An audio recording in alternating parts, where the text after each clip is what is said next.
Welcome back everyone to another segment of Let's Talk Real Estate. Today we're tackling the single most important and frankly most misunderstood document in Texas real estate, the seller's disclosure notice. My name is Mark Meras and I'm joined by my business partner Kyle Kreick, and together we are the co-founders of Paragon Realty Advisors located in Uptown Dallas. Thanks, Mark. The seller's disclosure notice isn't just a piece of paper. It's a legal instrument mandated by Section 5.008 of the Texas Property Code. It's designed to do two things: protect buyers from nasty surprises after closing and shield sellers from lawsuits. Get this wrong and you're in for a world of hurt. So let's get right into the key takeaways. For sellers, your mantra should be disclose, disclose, disclose. This form is your shield, not an obstacle to the sale. Being completely transparent is your best defense. And for buyers, your mantra is trust but verify. The disclosure is not a warranty or a substitute for an inspection. It is a roadmap, a starting point for your own investigation. Use it to ask better questions and guide your inspector. Exactly. So grab a coffee, tea, or your favorite beverage, because we're going to break this down section by section, starting with the absolute fundamentals of what this document is and what it isn't. First, you have to understand its pivotal role. The biggest pitfall we see is sellers treating this as just another bureaucratic checkbox to rush through. The consequence? You completely failed to use a document as a legal shield it's designed to be, exposing yourself to massive financial risk. This leads to the dual purpose of the disclosure. The law created this form to protect buyers from unknown defects and to protect sellers from future lawsuits. The pitfall here is for seller to view this form as an obstacle to getting their home sold.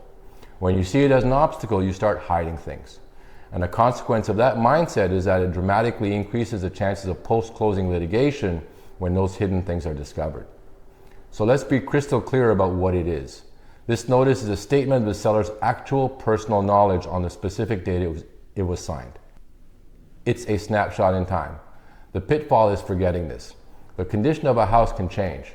If your AC dies a week before closing, you have a duty to update the notice. The consequence of failing to update it is that you can be sued for misrepresentation.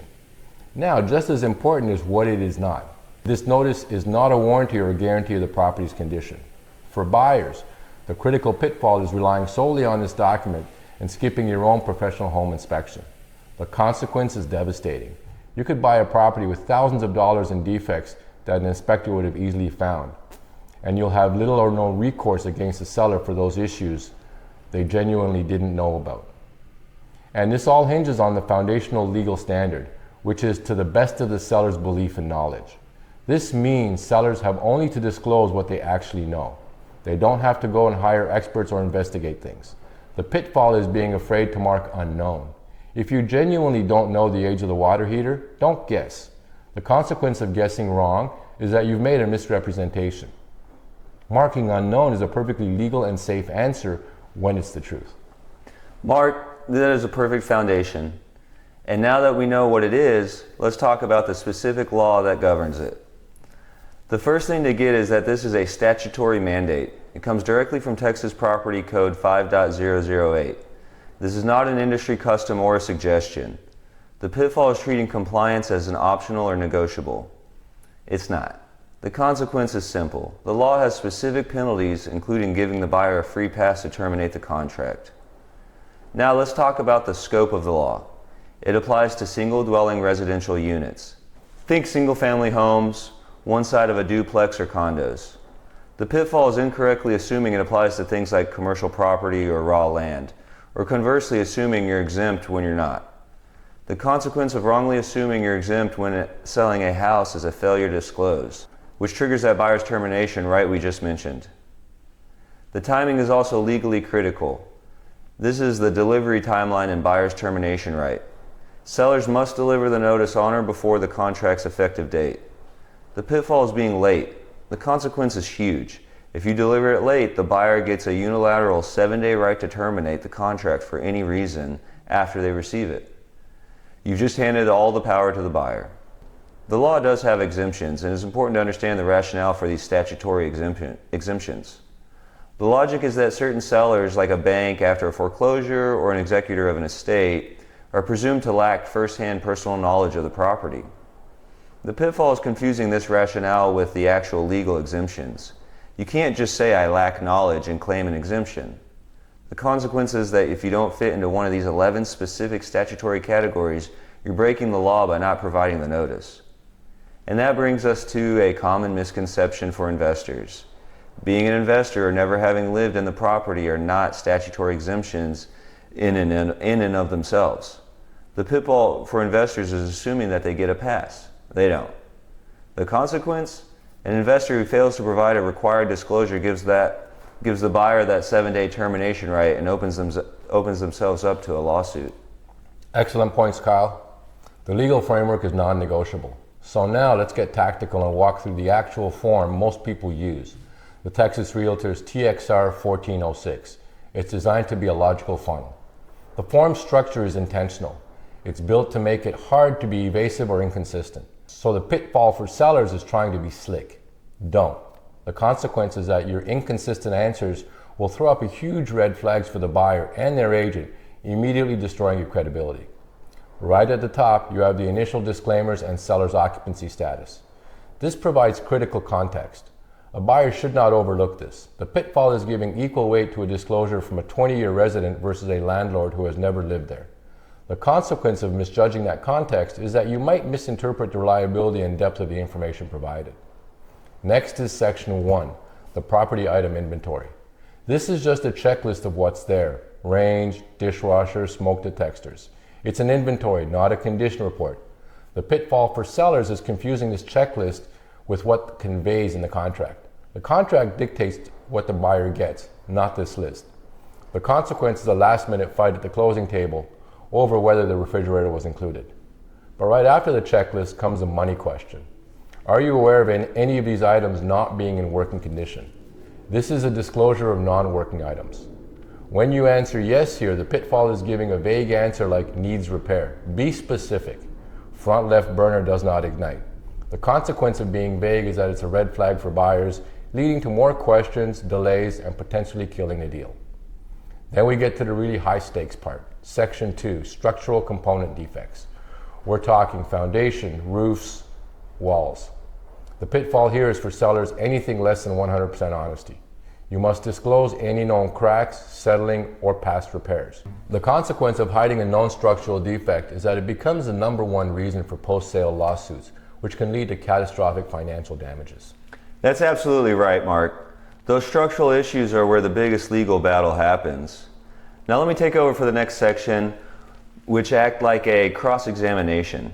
Section 3 and 4 cover specific high-risk issues. This is a red flag checklist for things like termites, water penetration, and hazardous materials.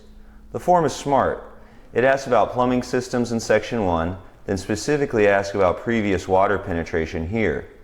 The pitfall for a seller is giving conflicting answers.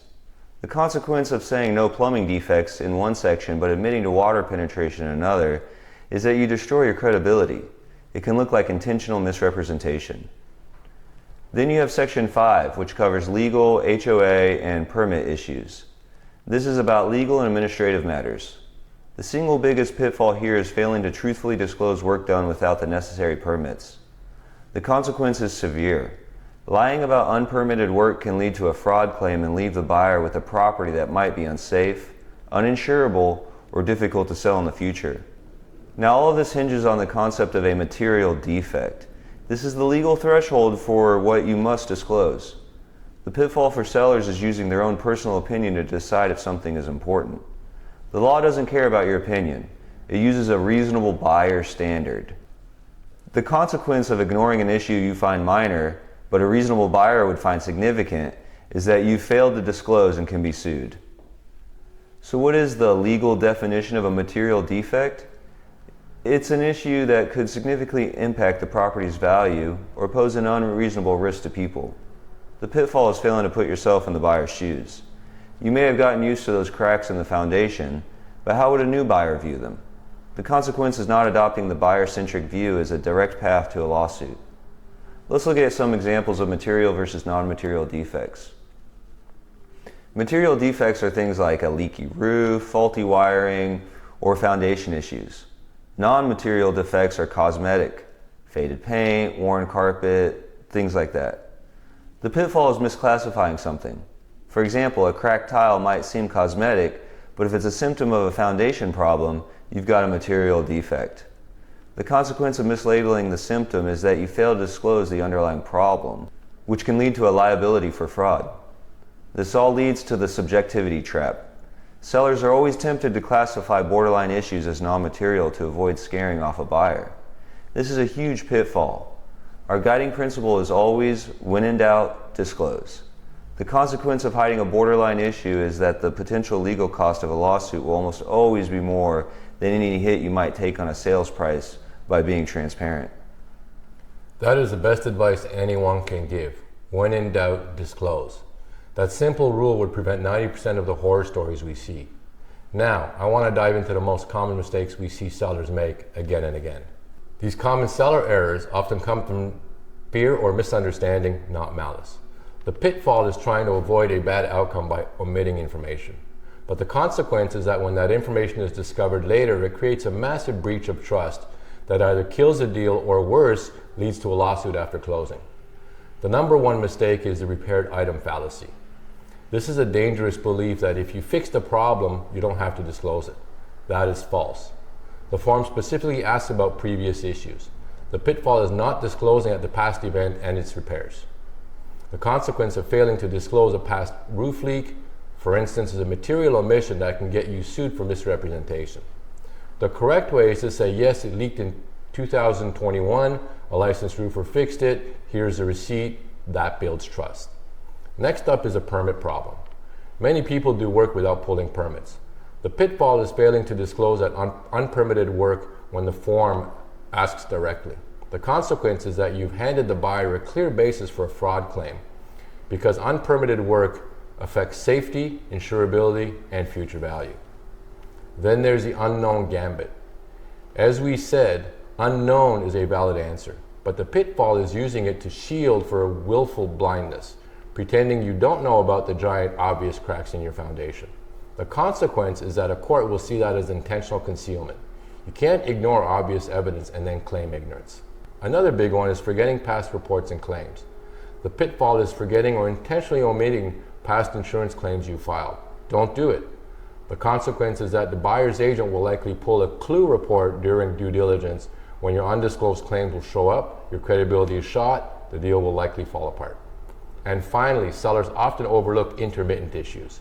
The pitfall is thinking that you don't have to disclose a problem because it only happens sometime, like a basement that only gets damp after 3 straight days of rain. That is still a known defect. The consequence is that when the buyer experiences that intermittent problem after closing, you could be sued for failing to disclose it. Those seller pitfalls are so common and so avoidable. All right, let's flip the script. Buyers, this next part is for you. This is your playbook for analyzing the disclosure. First, you must see the disclosure as a due diligence tool. It is not a guarantee. The biggest pitfall for a buyer is treating this document as the final word on the property's condition. It's not. It's the starting point.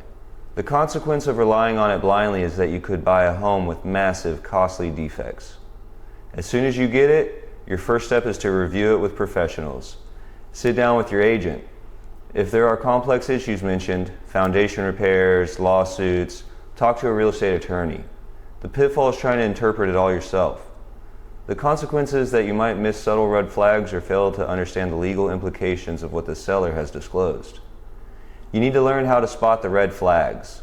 Look for excessive use of unknown, inconsistencies, or vague explanations. The pitfall is accepting a vague answer like minor issues without demanding specifics. The consequence of not probing is that you might later discover that minor issues is actually a $10,000 problem. Your job is the verification of the seller's claims. If they mention repairs, ask for the documents, receipts, warranties, invoices. The pitfall is failing to request this documentation.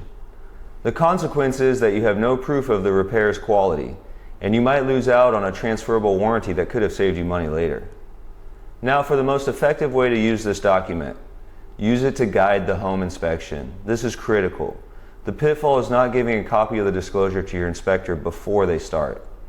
The consequence is that the inspector performs a generic inspection when they could have been going on a deep forensic analysis of the specific past issues the seller has mentioned. Finally, know how to respond to suspected misrepresentation. If your inspection uncovers strong evidence that the seller lied, talk to your agent and attorney immediately. The pitfall is ignoring the evidence and moving forward with the purchase anyways. The consequence is that you may weaken your legal standing for a future lawsuit because you can no longer claim you relied on the lie you knew was false. That's a fantastic buyer's playbook, Kyle. Okay, now let's wade into the really murky waters. We're talking about the gray areas. Stigmatized properties, as-is sales, and agent liability. These complex disclosure issues require a precise understanding of the law. The pitfall is making assumptions without knowing the specific Texas rules. The consequence is you might either over-disclose something that hurts your sale or fail to disclose something that gets you sued. Let's start with stigmatized properties. The key here is physical versus psychological. Texas law prioritizes the disclosure of physical property conditions, not psychological stigma. The pitfall is failing to understand this distinction. The consequence is you might disclose something emotionally charged that isn't legally required and harm your property's marketability. So here are events with no disclosure duty. By law, you do not have to disclose deaths on the property from natural causes, suicide, or accidents unrelated to a defect. You also don't have to disclose if a previous occupant had HIV or if a house is allegedly haunted. The pitfall is volunteering this information without careful consideration. The consequence is that you can scare away buyers for no legal reason. However, there are events with disclosure duty. You absolutely must disclose a death if it was related to a property's physical condition, like a carbon monoxide leak or a fire from bad wiring. You also must disclose a murder. The pitfall is failing to disclose a death that was caused by a property defect. The consequence there is a massive legal liability for hiding a material fact. Now, what about responding to direct questions? Even if disclosure isn't required, you cannot lie. If a buyer asks you directly, did anyone pass away in this house? The pitfall is lying and saying no. The consequence of an outright lie is that it can be considered fraudulent misrepresentation and get you sued. The correct response is to answer truthfully or simply decline to answer. Next up, the as-is clause misconception. This is huge. Many sellers think as-is means that they don't have to disclose anything. False. The pitfall is believing that selling as-is allows you to hide known problems. The consequence is that concealing a known defect and then trying to hide behind the as-is clause is a textbook way to get you sued for fraud under the Deceptive Trade Practices Act. And finally, let's clarify the agent's role and liability. The duty to fill out the form rests solely with the seller. The pitfall is an agent filling out the form for the client. Never, ever do this. The consequence is that the agent takes on huge legal liability for the statements and can be sued directly by the buyer. An agent's job is to advise, not to fill it out. Those gray areas trip up so many people. So what happens when it all goes wrong? Let's talk about the final step, legal recourse. When a seller is dishonest, it can lead to severe legal consequences. The pitfall for a seller is underestimating the financial penalties. The consequence isn't just paying for repairs. You could face treble damages plus the buyer's attorney's fees. It can sometimes exceed the value of the house itself. A buyer typically has two main types of common law claims. They can sue for breach of contract or common law fraud. The pitfall for a buyer, however, is assuming fraud is easy to prove. It's not. The consequence is that you face a high legal burden to prove the seller's knowledge and intent, which can be very difficult and expensive in court. But in Texas, buyers have a more powerful option, the Texas Deceptive Trade Practices Act, or DTPA. This is a consumer protection law. The pitfall for a seller is failing to understand that withholding known information to induce a sale is considered a deceptive act under DTPA. The consequence is that it exposes you to claims for economic damages and potentially much more. And the DTPA's main advantages are its lower burden of proof and its remedies. A buyer doesn't have to prove the seller intended to deceive, only that they withheld information with the intent to induce the sale. It's a subtle but crucial difference. The pitfall for a seller is actively concealing a major defect. If a court finds you acted knowingly, the consequence is that you can be hit with treble damages. That's 3 times the amount of the economic damages. But buyers, you must act quickly. There's a statute of limitations. Generally, you have 2 years to file a DTPA claim from the date you discovered or reasonably should have discovered the issue. The pitfall is waiting too long after you find a problem. The consequence of delay is that you can miss the deadline and permanently lose your right to sue. Wow, that was a lot, but this is critically important stuff. Let's bring it all home. The seller's disclosure notice is an absolute centerpiece of transparency in real estate deals. The whole process boils down to two guiding principles. The pitfall is ignoring them. The consequences is disputes, dead deals, and lawsuits. For sellers, your best practice is radical transparency. The mantra is disclose, disclose, disclose. The pitfall is failing to disclose a borderline issue because you're afraid it might scare a buyer. The consequence of that fear is that the risk in a post-closing lawsuit is infinitely greater than the risk of a buyer negotiating or walking away over a disclosed issue. Be honest, be thorough, it's your best protection. And for buyers, your best practice is to remember the mantra, trust but verify. The disclosure is your start of the investigation, not the end. The biggest pitfall you can make is skipping a professional home inspection. The consequence of relying only on the seller's word is that you could buy a home with tens of thousands of dollars of hidden problems. Always, always get an inspection. Ultimately, the purpose of this disclosure is to align the seller's knowledge with the buyer's expectations to create a fair and transparent transaction. The biggest pitfall is viewing this as an adversarial game. It's not. It's a collaborative process. An adversarial approach just destroys trust and leads to bad outcomes for everyone. So that, ladies and gentlemen, is the definitive guide to the seller's disclosure notice in Texas. We know it's a lot, and if you've hung around to the end, thank you. Getting this right is the key to a smooth and successful transaction here in Texas. We sincerely hope you found this information helpful in understanding this critically important document. If you're thinking about buying or selling, the next step is to schedule a no-obligation consultation with us at www.paragondfw.com. If you found this video helpful, make sure you give it a thumbs up and hit the subscribe button and notification bell, and you'll have access to our current and future content. And finally, make sure you leave a comment below. We'd love to hear from you. Thank you for watching this video, and we look forward to seeing you in the next one.